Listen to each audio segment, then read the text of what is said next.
Hey, everybody, this is Yvette Nicole Brown. Gillian Jacobs. Dan Harmon. And Adam Davidson. The handsome and attractively handsome. There's the brilliant Richard Erdman that we were just talking about. And Jim Rash, who is just amazing. Oh, and those are two of our crew members, right, on the cover of the...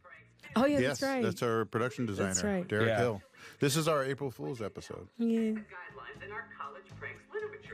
Talking about the production design, the whole team, the whole art team, they're. I've never worked with a team like that. On this show, if you were able to zoom in on any flyer that you see in the background, they're all real, completely. Our props department. Yeah. They props to the props department. Nice. Well, it's not just it's the art direction too. The people who'd make the all posters these little things, like they do, like those pamphlets. You can read them. The cover whole to cover. thing. It's not like just a title and gibberish. It's all good. Yeah, and it keeps with the tone of the show. It's it's funny and smart and. There's one of the Campus Connect posters that's over in the corner that made me cry with laughter when I finally read it on our last day of shooting. Snake in a can. Church is having its annual Donald. ascension ceremony, and I will be becoming a level 6 laser Lotus. You want to talk about how? Sorry, babe. Oh, yeah. You want to talk about how it was originally supposed to be Abed and Annie as the campus? Oh yeah, that's true. Yeah, the story was originally when we did the table read, it was Abed and Annie. So Abed was doing his sort of Mel Gibson in Lethal Weapon kind of character. Mm-hmm. And the tough thing with Abed is because of his personality, he has to have specific types of arcs, where short ones. You can't have like Abed in the third act of your episode go, oh, now I'm going to be different from Abed from now on, and so it stands the risk of being one note if you're trying to tell a story with him in it. He needs one foot out, and so we came up with the idea of making it about Shirley and Annie. And having Abed like literally commenting, and it on also gave great engine to the story because you added the competition between the two of them, in terms of who's the batter of the two. Yeah, and this is another famous. This is toward the end of the run. Every director of Community from season 1 will tell you. I hope that they were primarily shooting scripts as they were being handed to them. Which is, you're not supposed to do that in TV. As a credit to our directors, I will say you can't tell because like a normal TV show should fall apart when you're working on that hand-to-mouth schedule. But we there were times, and this episode was one of them, and the Chicken Fingers episode was another. You would literally just write the next day's scene and then show up for rehearsal and figure it out with the director and stuff. And my friend was TAing a class at Harvard, and their assignment was to write a haiku about a cult. They had to take an article from a newspaper, and instead one girl wrote a haiku about Pierce Hawthorne's involvement with the Laser Lotus, and he sent it to me, which I thought was pretty incredible. Oh, Jim Rash. Here they are, being deputized. For 48 hours. Your windbreaker. Me and Allison are essentially the same character, just at different places in their lives, and like maybe slight differences, I think, in their childhoods, right, Dan? Well, yeah, I would. If you draw it on a blackboard, I would have you're trying to. That's something me and Jim came up with because Shirley's hair is so large. Oh, I love Jim Rash. But go ahead, Dan. I'm sorry. Well, as they say in this episode, like your character Shirley is trying to make sure she's not over yet, and Allison's character has no idea what she is yet. Right. And so you would think that they would work perfectly together, and yet no. There's no. Right. They both are going to compete over the same. Like you want people to know. Well, wait a minute. I still have the option of being this person, and Annie's wanting to go. I have that option as well. Right. So. Me and Allison always talk about when we're on one side of the table, our reactions to everything are generally the same. Like we find the same things funny, we find the same things shocking. We're kind of... I think that both of your characters believe that there's such a thing as right and wrong choices. I agree. Here's a particularly... You're not relativist. Go, Adam. Particularly adorable performance from Gillian here. Oh, thank you. Yeah. I'm really grateful for this. It's really skanky. That's a running joke. See, the thing about it, my skankiness, is that I can be wearing many layers of clothing. I have an undershirt, a sweater, and a jacket on, and yet it's seeping out of all of my pores with such a pungent odor that actually I made Joel McHale nauseous with my skankiness in the scene. Thank God for TV. I was really looking forward to this episode with critics because I thought it was a clear, strong message to them that some of the things that they would sometimes, I don't know if you guys read reviews, but like, No. yeah, okay, well then, why would I even talk about it? Scared of them. Do it. It's like it's a sitcom, and Gillian's character by design is like this more real person, and so and she's not supposed to be the hilarious one, and I don't think that intention is clear enough in the beginning of the series. It's clear enough for us creatively, but it wasn't clear enough for critics to not go, well, what's she doing? Why isn't that funny? The answer is because she's not. There's no joke being told there. Like she is we need a character there that is actually real. And this episode I was looking forward to because it actually like says. The funny thing about this character is that she's like all inside out and messed up and like that other people don't think of her as funny, and we did a lot of like really cool stuff with your character this year. I thought. I agree. It was I didn't really. Sorry, we skipped the whole cookie. Let's talk about this, Gil. Well, Adam, we should talk about this. Adam really was, such a huge help to me in shooting of this scene because I was acting by myself and the hardest thing to do. Yeah, and so Adam was really incredible about guiding me through this beat by beat and making. And I had to pick up a frog, which I never realized that I was afraid of until I had to do. There were a lot of living creatures in that room that Wasn't night. there a porcupine? There was a porcupine, there was a monkey, there were rats, there were mice. How did you come up with the frog and the sombrero idea? I don't remember now. I don't remember. Oh, talk about that. Okay, there's a real dead frog sewed to my coat. To her shirt. That's right. He died of natural causes. Yeah, he died happy. He's a free-range frog. He voluntarily lives a full life. He committed suicide.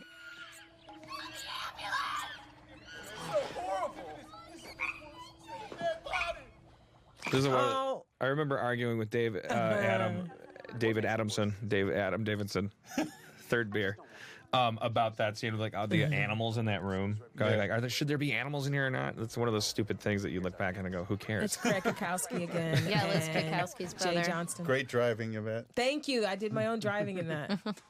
Oh, Annie. Morning, boys. I'm Annie Edison. There's Jay Johnston from the Sarah Silverman program. In high school. My partner's a Christian housewife. Can we help I love that Shirley's offended by that. Help you. I tend to play by my own rules. She loves rules. I only have Always one. carrying the bag. Always. Shirley always has her bag. It's like Linus in the security blanket in Peanuts. Stay out of mine more. You know what? This is misdemeanor vandalism. Craig Kakowski. His face is so perfect. He was in the STD fair episode. Yes. As a security guard. Yeah, when we got busted in the dean's office. He got promoted to police officer inexplicably in the Family Day Anything can episode. happen. We had the best time shooting this that day. They cut our run at the end. Will a long version be in? With our CSI Miami. Oh, yeah. Is that going to stay in? What do you mean? When we go back. Well, no, go back in. Go in. What? Are you going to add it? Is what I'm saying. And the DVD? Yeah. No, we can't do extended cuts of all the episodes because it eats up so much space. You guys missed something really brilliant between me and Miss Bree. Yvette's here to tell you everything you're missing on the DVD. That's right. I'll tell you what you're missing. From now on, April Fool's Day is Here's the funny thing the prop department did with these wanted Oh, yeah. pamphlets that they're handing out. second forever. How do you know it was one of us? Well, if I may answer. Look your face. You're like, oh. I remember one of the writers, I can't remember who. Chevy did not understand. Being on set and going, He did a really funny take do you of that. realize though. the Remember threshold first we've episode? crossed with this? Like we have Chevy Chase dressed as a wizard with a cookie wand. Are you watching the monitor? Like there was it wasn't like judging it like they just wanted me to be aware. It's like the Mr. President, the nation's under attack. Like you just need him to like it just go, this is what we're doing. And we're like, yeah, that's it. Cookie wand, and he's going, okay. New frontier. That bag of goo was disgusting. Did you want him to have that dripping out like that on purpose, Adam? Yeah, every time it fell out, it was like a glop of just. Well, we wanted a frog in a bag, and then there was some rigmarole about there was like a blended goop. This is she's terrific. Eve Brent, who is the widow, may God rest his soul, of Mike Ash, who's a Channel 101 guy. Oh. Eve also is in some Channel 101 stuff. That's not why she wasn't brought in for that. She was auditioning, and I saw that she was auditioning. And what I loved about Eve is that she came to the hair and makeup trailer completely made up. Like she came at like 5:30 in the morning with that one little pin curl and everything perfectly in place, ready to go. She was one of the original Janes. I can't remember which Tarzan. Really? Yeah. I didn't know that. Hence the Tarzan reference in one of the alts we did a Tarzan. Oh, really? Yeah. Her reading the diary. So it got really dirty after a while. I don't think she knew what she was reading. What is a buzzkill mythology? Well, the toe tag fits, Bretta. I mean, you single-handedly killed an entire school's buzz, not to mention a frog. And according to Glenda, Cadaver Harry had 13 nieces and nephews that I'm not interested in meeting. So I like this episode a lot, directing it, because it really focused on all our characters and their relationships as opposed to an outside force coming in and doing something. Yeah, what other episodes? Paintball is really just them versus the world. Wholesome Living magazine, by the way. Oh, is that what Dina was reading? Love it. It's called Crazy. Yeah? This is a great exchange. Earlier than I did when I got addicted to pills. Why are you so concerned with being a badass? Maybe I'm tired of everyone thinking of me as a little girl. Maybe I want to be in charge of how I'm defined. Well, how do you think I feel? To be able to do this in the first season of a show, to just, it's not a vehicle for Joel McHale. You're just doing a story with these other. We've gotten a lot of credit from that for in the press, the commitment to the ensemble comedy, where we absolutely we could do a show about any of these people, and you feel that, and that's what makes it feel like a family comedy. Which I always say that the thing that I love directing the show and makes it so special, it is a family show. It's just a set of. That's why the episodes that are fun, I like that they have self-containment, where it's like, well, it's Little House on the Prairie. Albert is having a problem with. I wish I could name another character from that show, but Laura? Brother. Oh, there you go. All right. Yeah, brothers and sisters, aunts and uncles, grandpas and nieces. You got pretty into this, didn't you? We had a great time. I'm sitting here quietly going, It was a really nice thing to get to frisk Mr. McHale. We really enjoyed it, both of us. We are also almost always having a fair at Greendale Community College. Parties, dances, parties, fairs. Joel was amazing, very athletic in this. They didn't use a scene. He jumped over and turned backwards in one take, which was amazing. I miss my extended chase, of course. Yeah. I know. Adam always comes in, all the episodes that he's directed, he always comes in trying as hard as he can to make each, to find something really unique and dynamic. 2 hours long. And I always fight Adam. Whenever we do a show, I always fight you, but you're always right. You are. By the end, I'm like, okay. We have that recorded, right? I can. Your choices are always right. There was a whole version. I remember walking around the Paramount lot with Adam, and he, the possibility of doing a rooftop chase. She was going to be jumping from rooftop to rooftop, and I remember thinking at the time, Adam didn't know much about the paintball episode, but it was you know what, that would be awesome, but I wonder if that paintball thing is going to go over at all. If I had known, I think probably would have just rolled up our sleeves and You know what? Annie wears a lot of mascara. I think is another thing we've learned in this episode. We did get to keep Annie spraying herself. Yes. Her self-inflicted friendly fire. I think that was mine. I think that was my ad lib. It was funny. I do. I can't prove it, but I think it was mine. Reason to save my seat. Have we talked about how a lot of the times we have the same group of extras day in and day out on our set? We do. We've gotten to know some of them. Others, rotating cast, but if you watch closely, you see the same people over and over and over again. Yes, community college is a perfect environment for all the assorted extras you can find in Los Angeles. Yeah, that's part of the pitch of the show, is that you have this ready-made Springfield. That you can create strangers and never see them again, but you can have the ones you like keep coming Always back. come back. I love that. Well, maybe you should do it. I wonder if you guys could do. I love this moment. Danny Pudi is brilliant. It's the best thing ever. You two, you're an embarrassment to the department. You're off the case and off the force. Your badges, your windbreakers now. Genius. Now! I ain't got all day. Oh, damn. Agitating my I side. just got a tweet. No, It's from Neil Goldman. How's it going? You guys on schedule? no, of course not. This is Community. I love Jim Rash looking at me. Where he's eating the popcorn. Hey, I'm bed. I said get I out. love that top on you, Yvette. Oh, thank you, Pumpkin. Don't even think about getting near this cage. He's very form-fitting. Pretty harsh. I love it. Embarrassing.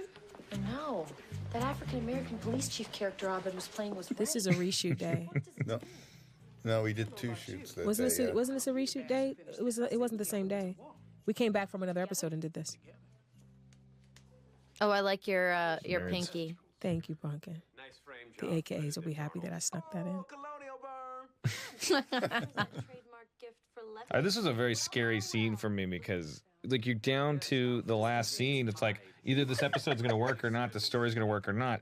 Working that way is not the way you want to work, but it's also something to brag about because of all the talented people that we had working first season. The fact that we could do a show like that, we deserve a special medal for that. It's funny, don't you, Britta? No. Then why is there a photo on your Facebook page of a cat wearing That's my cat, Vivian. It's my cat. And the tie makes him...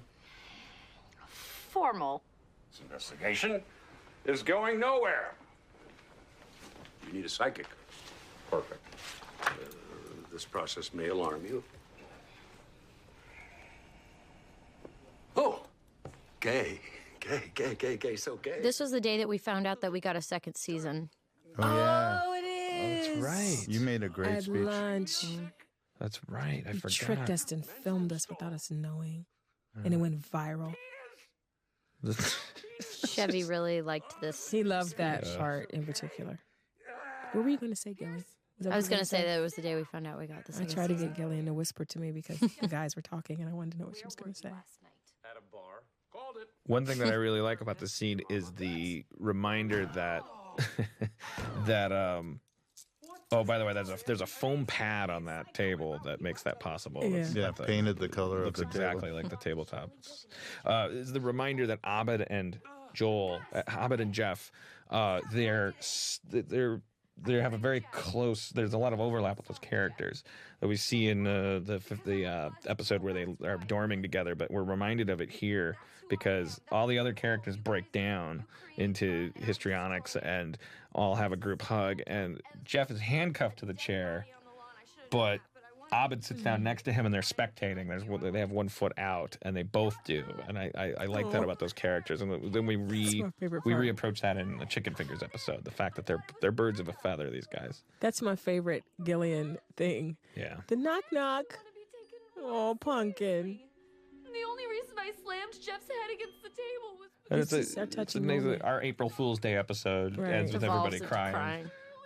Which is typical of the genius of our show. And I fought to get in Shirley's age in this. And Allison conspired with me. We both did takes where we said, "You're in your 30s." I think she got it in that one. Because Shirley was originally supposed to be in her 40s, so I'm trying to make them know I'm not that age. Come on. Robes by accident. I only pretended I was level 6 to impress you guys. I got held back. I don't even deserve this Buddhist meteor wand. It's not a meteor, it's a cookie wand. Crying! Donald crying is so This is funny. also the genius of the writing of this show. Where, a cookie you know, wand. It's a cookie wand! It's just not about like how do we have a sight gag of Chevy in a crazy outfit. It like all like is intertwined and unfolds with each character's storyline. I think it's hats off to you. Donald improvised, however, hats off to the non-writing. Donald improvised. I told him, like, go into detail about the Cookie Crisp thing because there's a whole generation of writers in the writers' rooms going, like, what do you mean Cookie Wizard? And I was like, oh, wait a minute. And that was a save because we got a lot of props for that being an awesome thing, like the recognition that the Cookie Crisp mascot had changed. But honestly, kids, Grandpa didn't know. I forgot that it was a burglar at a certain point and stuff, and like Zach And now it's Baez just a in the writers' dog. room. Yeah. Yeah. It's changed over and over again. Like, because you got to keep that Cookie Crisp character relevant.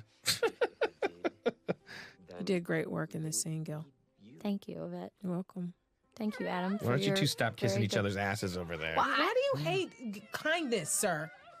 It's easy. My dad Heavens. hit me with a belt. Well, my mom hit me and I'm still kind. Get over it. Can I Shut up. request that she hit you again? You don't have to request, trust. Yeah, I So like you're that. kind of like the Jeff character. You're saying.